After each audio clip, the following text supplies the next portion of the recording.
Mendoan, menyatu dalam doa dan renungan dari Katedral Kristus Raja Purwokerto, Rabu 9 Maret 2022 bersama saya Frater Yohanes Hari Gunawan Wibisono. Saudari-saudari yang terkasih, mari bersama-sama kita siapkan hati kita untuk merenungkan bacaan Injil hari ini dari Injil Lukas bab 11 ayat 29 sampai dengan 32. Kita siapkan hati kita untuk berdoa. Dalam nama Bapa dan Putra dan Roh Kudus, amin. Semoga Tuhan beserta kita sekarang dan selama-lamanya.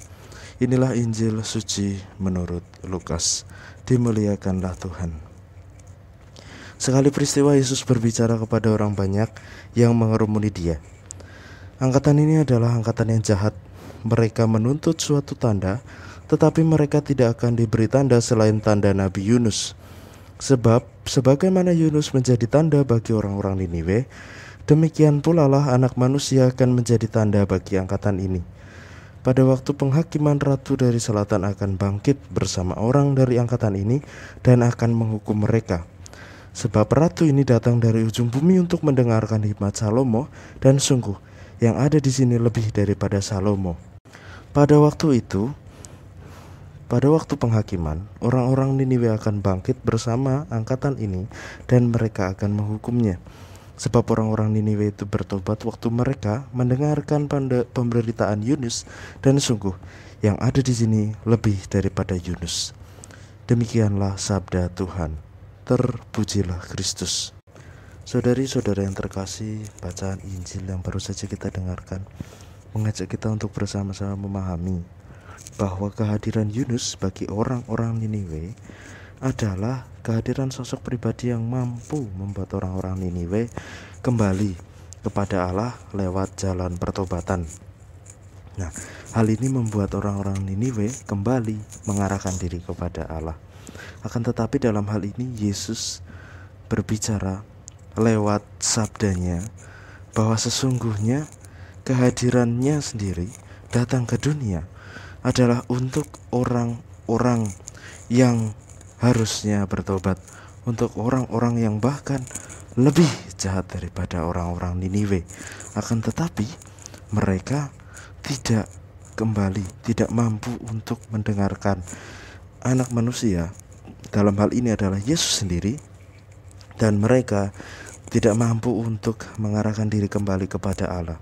Padahal sesungguhnya Anak Manusia, Yesus inilah lebih daripada Yunus, melalui kuasanya, melalui pengajarannya, melalui bahkan mukjizat-mukjizat yang Yesus hadirkan.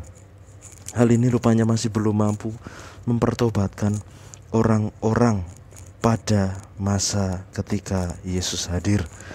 Hal itu kemudian membuat Yesus merasa dia perlu untuk berbicara tentang hal itu, bahwa sesungguhnya Yunus yang tidak mungkin yang digunakan oleh Allah, yang kuasanya tidak melebihi Anak Manusia, mampu membawa orang pada pertobatan. Akan tetapi Anak Manusia sendiri yang datang, mengapa tidak mampu untuk membawa orang pada masa itu kepada pertobatan? Maka dari itu kita diajak untuk bersama-sama kembali mengingat identitas diri kita sebagai orang-orang Katolik.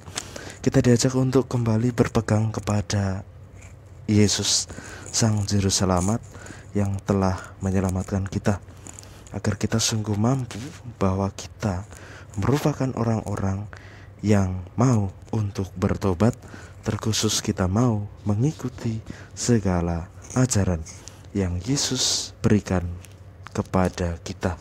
Maka mari bersama-sama kita siapkan hati kita. Kita mohon rahmat keterbukaan sehingga kita mau untuk bersama-sama menyadari dengan penuh kerendahan hati segala kelemahan, kedosaan kita, agar kita berani untuk dengan lebih lepas bebas masuk ke dalam semangat pertobatan. Marilah kita berdoa. Allah Bapa yang penuh kasih, melalui sabda-Mu yang telah Engkau berikan kepada kami hari ini, kami mohon berikanlah kami kekuatan agar kami mampu sungguh mengarahkan diri kami kepada pertobatan, kepada pembaharuan diri, agar kami mampu memiliki semangat yang baru, bertekun dalam semangat bermati raga, karena kami sungguh menyadari bahwa kami manusia yang masih lemah, yang penuh dengan dosa. Maka dari itu bimbing dan arahkan hati kami ya Bapa, agar kami sungguh mampu kembali kepadamu dengan perantaraan Kristus Tuhan dan Juru Selamat kami. Amin. Semoga Tuhan berkati kita, melindungi kita terhadap dosa, dan mengantar kita ke hidup yang kekal. Dalam nama Bapa dan Putra dan Roh Kudus. Amin. Selamat beraktivitas, Tuhan memberkati, dan salam mendoan.